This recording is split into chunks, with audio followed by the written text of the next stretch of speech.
to play the shitty games that suck ass. He'd rather have a buffalo take a diarrhea dump in his ear. He'd rather eat the rotten asshole of a roadkill skunk and down it with beer. He's the angriest gamer you've ever heard. He's the angry Nintendo nerd. He's the angry Atari Sega nerd. He's the angry video game nerd.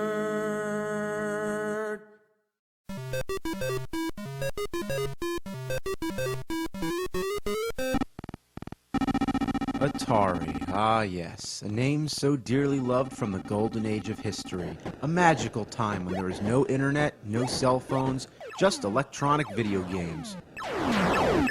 Okay, it was the dark ages, but life was simple. Atari was the prime innovator in video arcades, home computers, and home video game consoles. The Atari 2600 revolutionized the game industry. It made popular the use of changeable cartridges and plug-in controllers. The games were primitive and choppy, but back in those days they were fascinating. But then there came competition. The Odyssey 2, Intellivision, ColecoVision, everybody was trying to take advantage of the video gaming craze. It wasn't like today where you have a choice of only 3 consoles. Back then, there were so many fucking video game systems it made your head spin. Also, there wasn't any way to know which games were good and which games were bad, so consumers were alienated by an overblown market. So Atari made another console, the 5200. It replaced the TV game switch with an automatic switch box. It also tried to eliminate the use of wires by plugging the AC adapter directly into the switch box. But that only made it more confusing. The controllers had a pause button, which was new at the time, but the joysticks were faulty and unreliable. What it all came down to, the 5200 was an oversized piece of shit. I made a whole video about it, that's how much that sucks. Following the video game crash of 1983 and 84, Nintendo and Sega would rise from the ashes, once again revolutionizing the market and ushering in a new generation of gaming. Atari threw their hat in the ring again with the 7800. This one resolved all the issues with the 5200. The controller ports allowed you to use the same controllers as the 2600, and it was also backwards compatible with the 2600 games. The 7800 games featured better graphics, but didn't have much to offer in comparison with Nintendo. So, once again, it bit the dust. Afterwards, Atari stopped naming their consoles after numbers and instead started naming them after cats. The Atari Lynx was the first handheld console that was in color, but it found itself sandwiched between the more successful portable game systems, the Nintendo Game Boy and Sega Game Gear. Though the Lynx was pretty cool, gamers found it to be a little bulky, even with the Lynx 2, the new design model. The Lynx 1 took more batteries and drained them faster than the Game Boy. Also, it didn't have the same third-party support as the others, so it lost again. Meanwhile, Nintendo and Sega were in steady competition, but whether anyone preferred the NES library games or the Sega Genesis games was a matter of opinion. However, the debate amongst the fans and Sega's marketing campaign came down to one simple fact. The Genesis was 16-bit and the NES was only 8.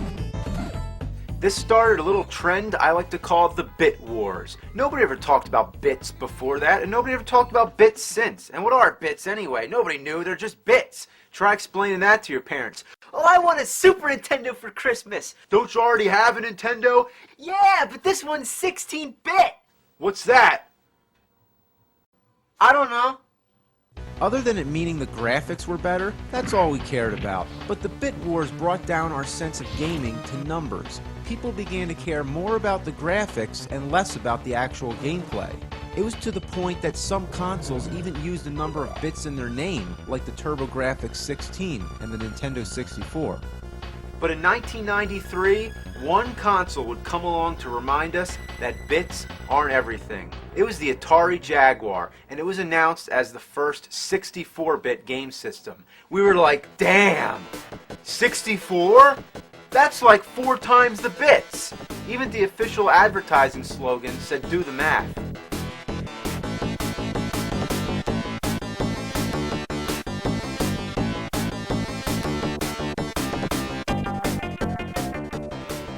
But beyond its vicious exterior and rotating Jaguar cube on the startup screen, it had little to offer.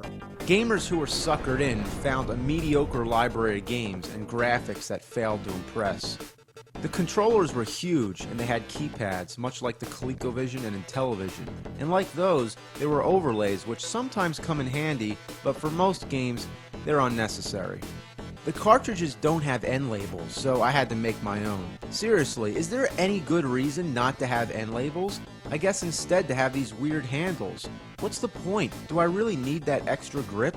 None of the other top-loading consoles had that. It's like, oh god, I can't get the game out. Oh god, I need a handle. Man, I just can't get a grip. Gotta have a handle. And speaking of top-loading consoles, notice how they all have a door. That's to protect from dust. That's a good thing. But the Jaguar doesn't have that. Why not? But before I can review any games, we need to discuss the graphics. This is Zool 2. Now, without criticizing the game, it's a typical side-scroller, but look at it. The graphics don't look any better than Sonic the Hedgehog, and that was 16-bit.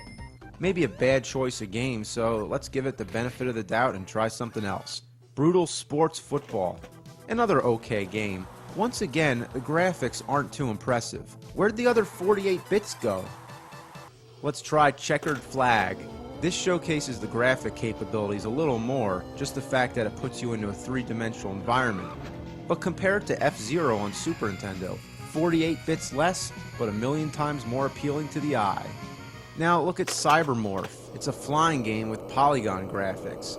Going back to Super NES one more time, look at Star Fox. Are we missing something here? For a game console that claims to be 64-bit, it really doesn't show a whole lot of improvement. This caused a lot of debate amongst gamers whether or not it really was 64-bit. It's a topic that usually overshadows the Jaguar itself, but it's something that we just need to get out of the way. Well, we do know that Atari was originally planning a 32-bit system called the Panther, but decided to skip it and leap ahead. The Jaguar still used a 32-bit graphic processing unit, but through a combination of other processors somehow added up to 64. It's technical and confusing, but the point is the Jaguar was a rare species, not built like most game consoles. That made it harder for programmers to develop games on it, and as a result, many games didn't utilize its full capabilities, whatever they could have been. So I've given you a little history of Atari and how it tried to win the bit wars. Now that we got that out of the way, check in for part 2 and we'll actually play some Jaguar games. Or if you want to be cool, you say play some Jag!